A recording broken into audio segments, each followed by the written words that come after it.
Hello student, welcome है आप सभी का आपकी अपनी अकाउंटिंग की क्लास में। तो हमने प्रीवियस वीडियो लेक्चर में जो जीएसटी के इम्पोर्टेंट डेफिनेशंस हैं वो हम डिस्कस कर रहे थे। तो आज उसी को हम कंटिन्यू करेंगे क्योंकि हमने प्रीवियस वीडियो लेक्चर में 17 डेफिनेशंस कंसल्ट की थी। ठीक है, कॉमन पोर्टल तक हमने जो है डेफिनेशंस के बारे में चर्चा की थी और अब हम चर्चा करेंगे आगे नेक्स्ट जो डेफिनेशंस हैं उनके बारे में। ठीक है, तो चलिए स्टार्ट करते हैं।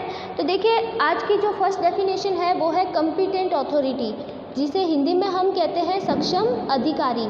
ठीक है, तो देखिए सक्षम अधिकारी की डेफिनेशन क्या होगी जीएसटी में। तो competent authority means such authority as may be notified by the government. ठीक है, तो कॉम्पिटेंट अथॉरिटी क्या होगा, सक्षम अधिकारी से आशय उस अधिकारी से होगा जो कि सरकार द्वारा क्या किया गया है, अधिसूचित किया गया है। ठीक है, जिसे गवर्नमेंट द्वारा नोटिस दिया गया है, वो जो अथॉरिटी होगी वो कॉम्पिटेंट अथॉरिटी होगी, सक्षम अधिकारी होगा। ठीक है, फिर बात करते हैं हम नेक्स्ट देखिए है कॉमन वर्किंग डेज। ठीक है, नेक्स्ट डेफिनेशन है हमारी कॉमन वर्किंग डेज, जिसे हम हिंदी में कहेंगे आम कार्य दिवस। ठीक है, तो आम कार्य दिवस कॉमन वर्किंग डेज की क्या डेफिनेशन है, देखिए common working days in respect of state shall mean such days in succession which are not declared as a gazetted holiday by the central government और कंसर्न स्टेट गवर्नमेंट। ठीक है, तो जो आम कार्य दिवस है, जो कॉमन वर्किंग डे है, उसका मतलब कोई भी ऐसा वर्किंग डे जो कि किसी स्टेट से रिगार्डिंग हो और सेंट्रल गवर्नमेंट के थ्रू या फिर किसी स्टेट गवर्नमेंट के थ्रू उसे हॉलीडे घोषित नहीं किया गया हो। अगर हिंदी में इसकी हम डेफिनेशन देखें तो आम कार्य दिवस से आशय किसी राज्य या संघीय क्षेत्र के संबंध में ऐसे दिन से होता है जिसे केंद्र सरकार या संबंधित राज्य सरकार या संघीय राज्य सरकार द्वारा राजपत्रित छुट्टियों के रूप में घोषित नहीं किया गया हो। ठीक है, तो जनरल लैंग्वेज में हम क्या कहेंगे कि वर्किंग डे वो होगा, ठीक है, किसी स्टेट के रिगार्डिंग कोई भी कॉमन वर्किंग डे वो माना जाएगा जो कि सेंट्रल गवर्नमेंट या किसी स्टेट गवर्नमेंट से वो हॉलीडे घोषित नहीं किया गया हो। ठीक है, वो उसे छुट्टी नहीं माना गया हो, वो जो डे होगा वो आपके कॉमन वर्किंग डेज कहलाएगा। ठीक है, फिर चलते हैं हम नेक्स्ट है हमारे जो डेफिनेशन है कंपोजिट सप्लाई, जिसे हम हिंदी में कहते हैं संयुक्त पूर्ति। ठीक है, तो देखिए कंपोजिट सप्लाई क्या होता है, उसकी क्या डेफिनेशन दी गई है। तो देखिए a composite supply would mean a supply made by a taxable person to a recipient consisting of two or more taxable supplies of goods or services or both or any combination thereof which are naturally bundled and supplied in conjunction with each other in the ordinary। ठीक है, in the ordinary। तो देखिए ये जो composite supply होती है इसकी एक बार हिंदी में आप डेफिनेशन सुन लीजिए।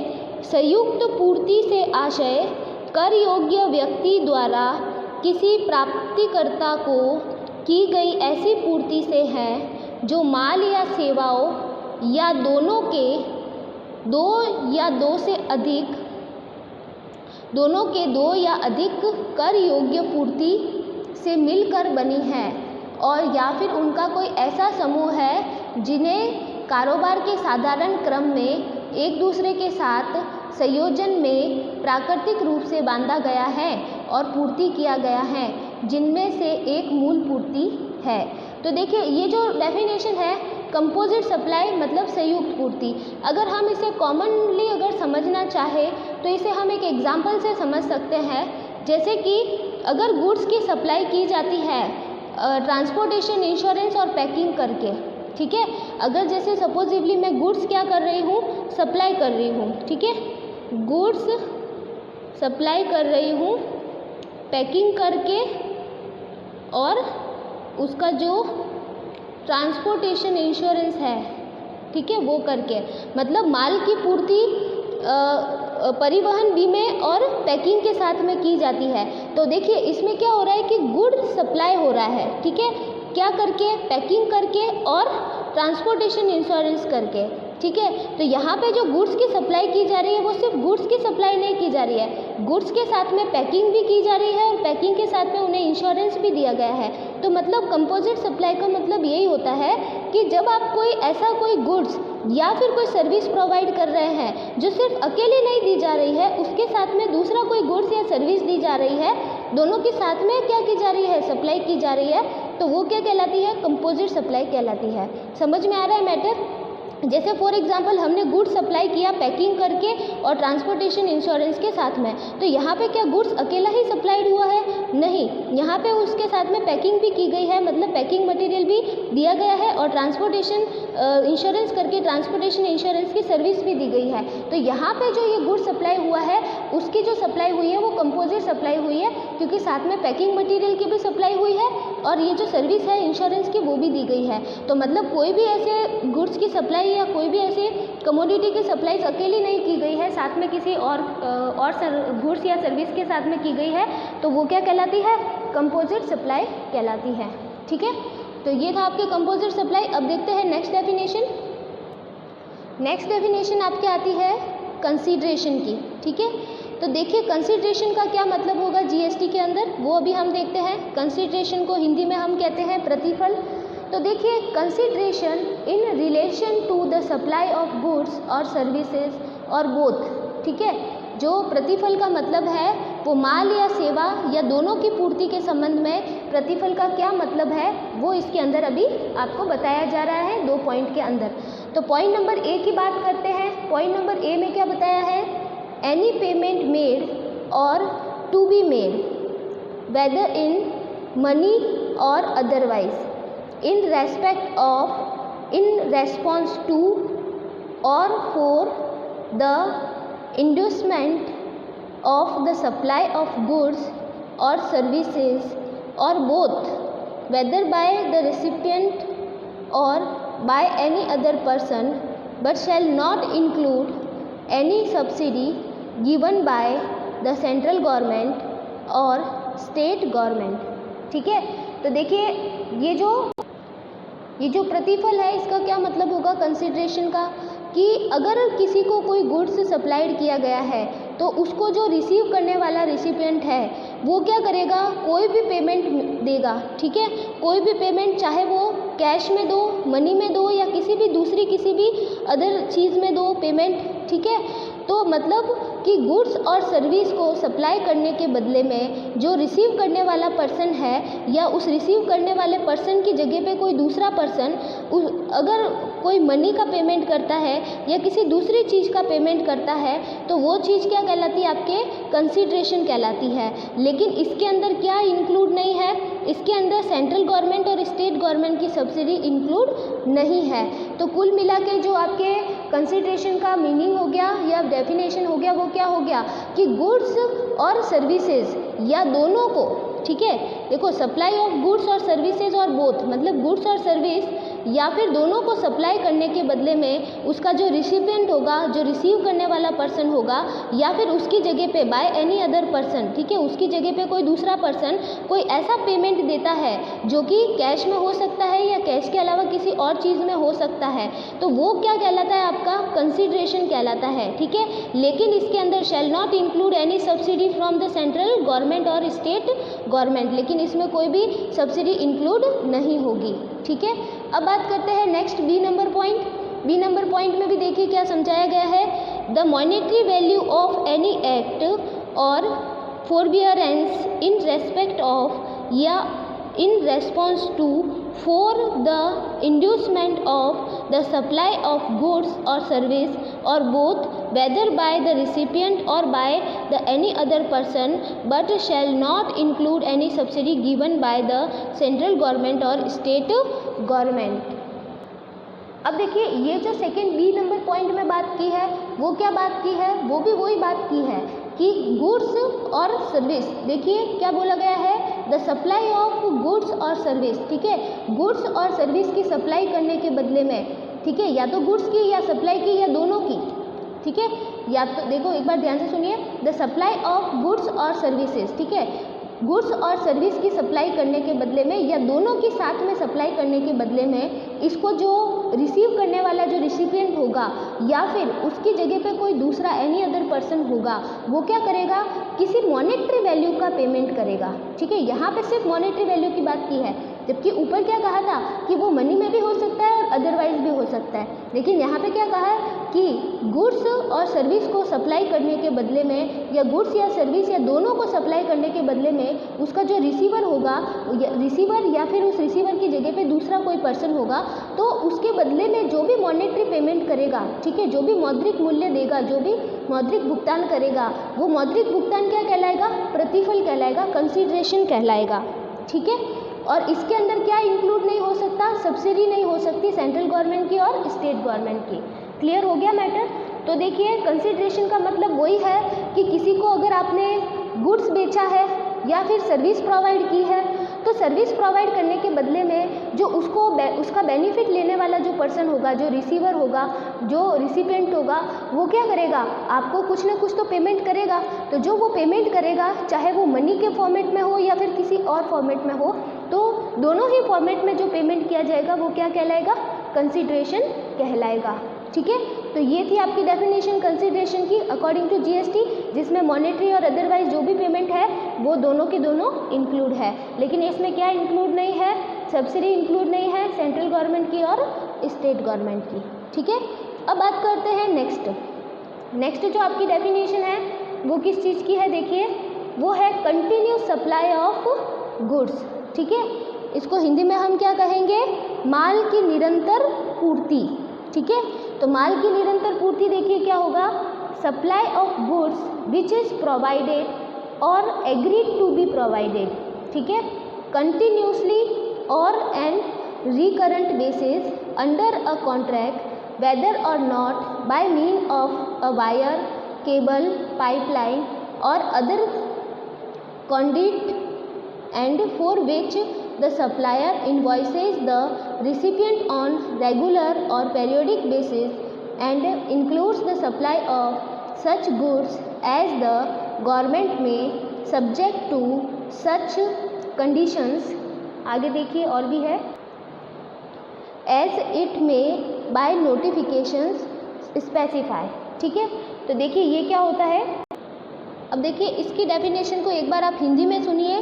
माल की निरंतर पूर्ति से आशय माल की ऐसी पूर्ति से है जो किसी अनुबंध के अधीन तार, केबल, पाइपलाइन या अन्य नालिका के माध्यम से या अन्यथा निरंतर रूप से या आवर्ती आधार पर उपलब्ध कराई जाए या उपलब्ध कराने के लिए अनुबंध किया जाए और जिसके लिए नियमित या समयानुसार पूर्तिकर्ता प्राप्तिकर्ता के लिए बीजक बनाता है। और इसके अंतर्गत ऐसे माल की पूर्ति भी सम्मिलित है जो सरकार किन्हीं शर्तों के अधीन रहते हुए अधिसूचना द्वारा निर्दिष्ट करे। तो देखिए ये जो कंटिन्यूस सप्लाई है, कंटिन्यूस सप्लाई देखिए कैसी होगी, कंटिन्यूस सप्लाई किसी गुड्स की ऐसी होगी जिसमें कंटिन्यूसली किसी गुड्स को सप्लाइड करने का कॉन्ट्रैक्ट किया गया हो, ठीक है। तो मतलब गुड्स की ऐसी सप्लाई करने का जो कॉन्ट्रैक्ट है या उसको गुड्स की ऐसी सप्लाई की गई हो जो कि कंटिन्यूस बेस पे की गई हो, ठीक है, जो कि किससे की गई हो, जैसे कि किसी वायर, केबल, पाइपलाइन या कोई भी जो नलिका होती है जिससे हम कंटिन्यू सप्लाई करते रहे या सप्लाई करने का कॉन्ट्रैक्ट किया हो, ठीक है, या तो कंटिन्यू सप्लाई की जा रही हो या कंटिन्यू सप्लाई करने का कॉन्ट्रैक्ट किया गया हो, तो वो जो सप्लाई होती है वो आपकी क्या कहलाती है, कंटिन्यू सप्लाई कहलाती है। और जिसके लिए क्या करता है कि जो सप्लायर होता है वो रेगुलर बेसिस पे क्या बनाता है, इनवॉइस बनाता है, ठीक है, क्योंकि वो जो सप्लाई प्रोवाइड कर रहा है वो कंटिन्यूसली प्रोवाइड करेगा, ठीक है, या तो प्रोवाइड करेगा या प्रोवाइड करने के लिए एग्रीमेंट किया होगा, ठीक है। दो बात हो सकती है, या तो वो प्रोवाइड कर रहा है या फिर प्रोवाइड करने का एग्रीमेंट किया है, ठीक है, कंटिन्यूसली, ठीक है, कंटिन्यूसली या रिकरेंट बेसिस पे, मतलब वो उस सप्लाई को रोकेगा नहीं, वो कंटिन्यूसली चलेगी। ऐसी सप्लाई करने का जो कॉन्ट्रैक्ट होता है वो कंटिन्यू सप्लाई कहलाती है। और जिसके लिए जो सप्लायर होता है वो रेगुलर बेसिस पे क्या बनाता है, इनवॉइस बनाता है, ठीक है। रेगुलर पीरियोडिक बेसिस पे क्या बनाएगा, इनवॉइस बनाएगा। और इसके अंदर ऐसी सप्लाई भी आ जाती है जो कि केंद्र सरकार की शर्तों के अधीन रहते हुए उस केंद्र सरकार ने अधिसूचना द्वारा निर्दिष्ट की हो, ठीक है। तो ये आपके है कंटिन्यूस सप्लाई ऑफ गुड्स। अब हम आगे देखते हैं, आगे देखिए, आगे है कंटिन्यूस सप्लाई ऑफ सर्विसेज, ठीक है। इसको हिंदी में कहेंगे सेवाओं की निरंतर पूर्ति। तो देखिए, continuous supply of services means a supply of service which is provided or agreed to be provided continuously or recurrent basis under a contract for a period exceeding 3 months with the periodic payment obligations and includes the supply of such services as the government may subject to such conditions as it may by the notification specify। Hindi में इसकी definition सुन लीजिए। सेवाओं की निरंतर पूर्ति से आशय सेवाओं की ऐसी पूर्ति से है जो किसी अनुबंध के अधीन निश्चित समय अंतराल पर भुगतान की बाध्यताओं के साथ 3 माह से अधिक अवधि के लिए निरंतर रूप से या आवर्ती आधार पर उपलब्ध कराई जाए या उपलब्ध कराने के लिए अनुबंध किया जाए, जिसके अंतर्गत ऐसी सेवाओं की पूर्ति भी सम्मिलित है जो सरकार किन्हीं शर्तों के अधीन रहते हुए अधिसूचना द्वारा निर्दिष्ट करे। तो देखिए, इसमें भी वही बात आ जाती है कि जो कंटिन्यूस सप्लाई है वो ऐसी सप्लाई है जिसके लिए कोई ऐसा एग्रीमेंट किया गया हो प्रोवाइड करने का, या ऐसे प्रोवाइड की जा रही हो कंटिन्यूसली बेस पे कम से कम 3 महीने से अधिक टाइम पीरियड के लिए वो कंटिन्यूसली क्या की जा रही हो, प्रोवाइड की जा रही हो। मतलब अगर हम जनरल लैंग्वेज में कहें तो जो सर्विसेज है वो 3 महीने से अधिक टाइम पीरियड के लिए कंटिन्यूसली प्रोवाइड की जा रही हो या प्रोवाइड करने का क्या किया गया हो, उसका कॉन्ट्रैक्ट किया गया हो। समझ में आ रहा है कि सर्विस को 3 महीने से ज़्यादा समय के लिए कंटिन्यूसली प्रोवाइड किया जा रहा हो या उसे प्रोवाइड करने का कॉन्ट्रैक्ट किया गया हो, तो वो जो सप्लाई होगी सर्विस की वो कंटिन्यूस सप्लाई कहलाएगी। और जिसके बदले में क्या दिया जाएगा, पेमेंट भी दिया जाएगा, मतलब भुगतान की बाध्यताओं के साथ में। मतलब ऐसी सप्लाई जो 3 महीने से ज़्यादा समय के लिए कंटिन्यूसली की जा रही है पीरियोडिक पेमेंट के साथ में, मतलब उसका निरंतर भुगतान भी किया जा रहा है। जिसको वो सप्लाई दी जा रही है उसके बदले में वो उसका पेमेंट भी कैसे कर रहा है, पीरियोडिक पेमेंट कर रहा है, समय आधार पर भुगतान भी कर रहा है, ठीक है। तो वो आपकी क्या कहलाएगी, कंटिन्यूस सप्लाई कहलाएगी, ठीक है। और इसके अंदर गवर्नमेंट ने कोई विशिष्ट अधिसूचना जारी करके कोई सप्लाई शामिल की है तो वो भी इसके अंदर आ जाती है, ठीक है। फिर बात करते हैं काउंसिल की। काउंसिल क्या होता है, तो काउंसिल को हम कहेंगे परिषद, हिंदी में क्या कहेंगे, परिषद। तो देखिए, परिषद का क्या मतलब होगा, council means the goods and service tax council establish under the article 279A of the constitution. तो मतलब ये जो काउंसिल होगी, ये जो परिषद होगी, इस परिषद का मतलब उस काउंसिल से होगा जो कि हमारे कॉन्स्टिट्यूशन की जो सेक्शन 279A है उसके अंदर बनाई गई हो। किसके लिए, for the goods and service tax, ठीक है। तो goods and service tax council जो कि किस में बनाई गई है, किस में एस्टेब्लिश की गई है, article 279A of the constitution, ठीक है। तो goods and service tax council which is establish under the article 279A of constitution is called council of GST, ठीक है। फिर बात करते हैं नेक्स्ट क्रेडिट नोट। तो देखिए, क्रेडिट नोट का मतलब क्या होगा, क्रेडिट नोट को हिंदी में कहेंगे क्रेडिट नोट ही कहेंगे, ठीक है। Credit note means a document to be issued by a person registered under section 34(1), ठीक है। तो क्रेडिट नोट का मतलब ऐसे नोट से होगा जो कि सेक्शन 34(1) के अंदर जो रजिस्टर्ड पर्सन है उसके थ्रू क्या किया गया हो, इशू किया गया हो, ठीक है। जो सेक्शन 34(1) है GST एक्ट की, उसके अंदर रजिस्टर्ड कोई पर्सन है, उस रजिस्टर्ड पर्सन ने अगर कोई डॉक्यूमेंट इशू किया है तो वो क्या कहलाता है, क्रेडिट नोट कहलाता है। अब बात करते हैं हम डेबिट नोट की। तो देखिए, debit note means a document, debit note means a document to be issued by a person registered under section 34(3), ठीक है। तो डेबिट कार्ड क्या होगा कि वो पर्सन जो कि किस में रजिस्टर्ड है, सेक्शन 34(3) में रजिस्टर्ड है, और उसने कोई डॉक्यूमेंट इशू किया है तो वो डॉक्यूमेंट क्या कहलाएगा, डेबिट नोट कहलाएगा। ठीक है, फिर बात करते हैं हम डीम्ड एक्सपोर्ट। ठीक है, माना गया या समझा गया निर्यात। तो ये क्या होता है, देखिए माना गया या समझा गया निर्यात, it means such supply of goods as may be notified under section 147। तो इसका मतलब एक ऐसी सप्लाई से है जो कि किस में निर्दिष्ट की गई हो या किस में अधिसूचित की गई हो, सेक्शन 147 में नोटिफाइड की गई हो, तो वो सप्लाई क्या कहलाएगी, आपके डीम्ड एक्सपोर्ट कहलाएगी। ठीक है, अब बात करते हैं डॉक्यूमेंट की। तो देखिए डॉक्यूमेंट का मतलब क्या होगा, डॉक्यूमेंट मतलब दस्तावेज, हिंदी में हम कहेंगे दस्तावेज। तो डॉक्यूमेंट इंक्लूड्स द रिटन और printed record of any short and electronic record as defined in information technology act 2000 section 2T के अंदर।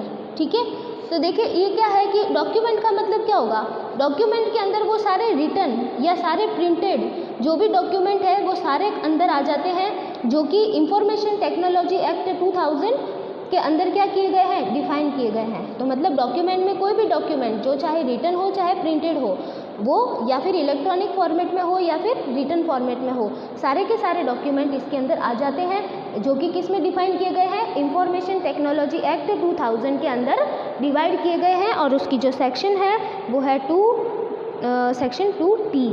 ठीक है, अब चलते हैं नेक्स्ट। अब है देखिए electronic cash laser. Electronic cash laser को हम हिंदी में कहेंगे इलेक्ट्रॉनिक नकदी खाता। तो ये क्या होता है, देखिए electronic cash ledger means the electronic cash ledger referred to in sub section 1 of section 49। तो देखिए इसमें क्या है कि इलेक्ट्रॉनिक कैश लेजर में वो इलेक्ट्रॉनिक कैश लेजर आती है जो कि सेक्शन 49 की सब सेक्शन 1 के अंदर रेफर की गई है। ठीक है, जो कि उसके अंदर निर्दिष्ट की गई है।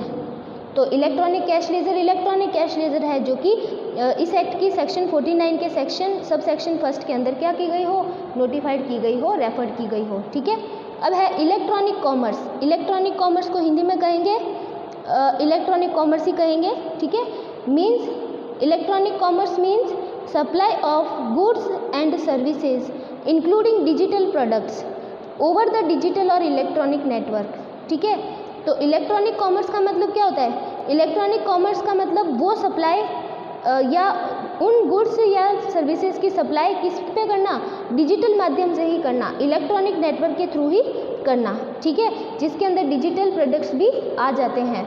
हिंदी में क्या कहेंगे हम कि इलेक्ट्रॉनिक कॉमर्स का मतलब है माल या सेवाओं की पूर्ति जिसके अंदर कौन से आ जाते हैं, डिजिटल प्रोडक्ट भी आ जाते हैं। उन माल या सेवाओं की पूर्ति जिसमें डिजिटल प्रोडक्ट भी सम्मिलित है, डिजिटल माध्यम से ही क्या की गई हो, पूर्ति की गई हो, डिजिटल या इलेक्ट्रॉनिक नेटवर्क से ही क्या की गई हो, उसकी पूर्ति की गई हो, मतलब ऑनलाइन ही उसको किया गया हो, बेचा गया हो। ठीक है, तो वो आपके क्या आएगा, इलेक्ट्रॉनिक कॉमर्स के अंदर आएगा। तो ये थी आपके आज के लिए डेफिनेशन। और भी डेफिनेशंस है जीएसटी एक्ट की जो हम नेक्स्ट वीडियो लेक्चर के अंदर डिस्कस करेंगे। Okay, thank you so much.